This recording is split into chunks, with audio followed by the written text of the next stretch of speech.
Eron va AQSh urushining so'nggi voqealari. Eron bilan urush boshlagandan buyon jami 6 nafar amerikalik halok bo'ldi. Eron terma jamoasining asosiy hujumchisi Mehdi Tarimiy faoliyatini yakunlab Eron armiyasiga qo'shilishga qaror qildi. Bahrayndagi AQSh harbiy bazasining asosiy qo'mondonlik markazi Eron tomonidan vayron qilindi.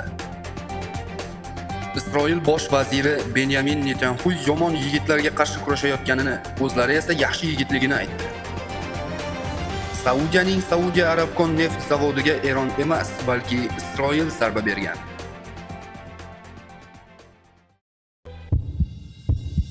Kentcom ma'lumotlariga ko'ra, Eron bilan urush boshlagandan buyon jami 6 nafar amerikalik halok bo'lgan. Yana 18 nafar harbiy jiddiy yaralangan. Qo'shma Shtatlar Eron kabi harbiy texnika yoki minglab askarini yo'qotgani yo'q, ammo milliardlab dollar xarajat, mintaqaviy beqarorlik va eng asosiysi global imijini yo'qotdi.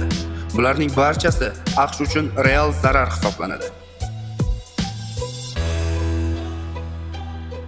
Italiyaning Inter jamoasi sobiq futbolchisi va Eron jamoasining asosiy hujumchisi Mehdi Tarimiy faoliyatini yakunlab Eron armiyasiga qo'shilishga qaror qildi.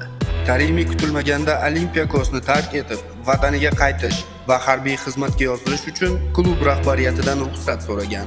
Endi mening mamlakatim menga har qachongidan muhtoj. Vatan xavf ostida bo'lganda futbol yagona ustuvorlik bo'la olmaydi, deydi Tarimiy. Eron futbol federatsiyasi hozirda terma jamoasi asosiy yulduzining fikrini o'zgartirishga ko'ndirish uchun barcha choralarni ko'rmoqda.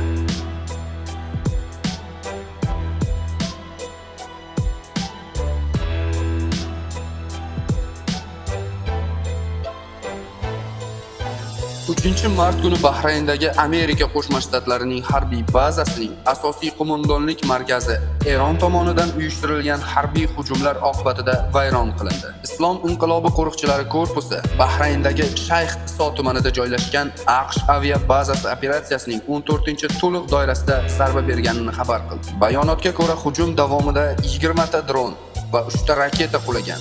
Natijada baza hududidagi asosiy qo'mondonlik binosi vayron bo'lgan hamda yonilg'i baklari yonib ketgan.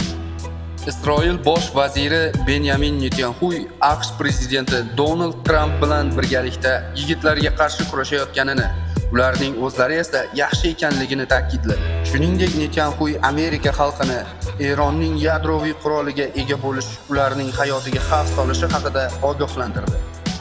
Netanyahu berilgan zarbalar Eron rejimini almashtirish uchun sharoit yaratgani va ularning zarbalari tinchlik uchun xizmat qilishini aytdi.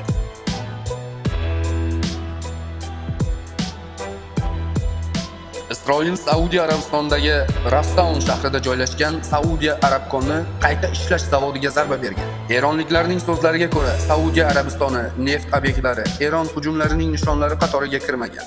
Manbaning fikricha, hujum soxta bayroq ostida amalga oshirilgan va uning maqsadi Eronga qarshi harbiy operatsiyalar hamda fuqarolik obyektlariga qilgan zarbalardan e'tiborni chalg'itishdir.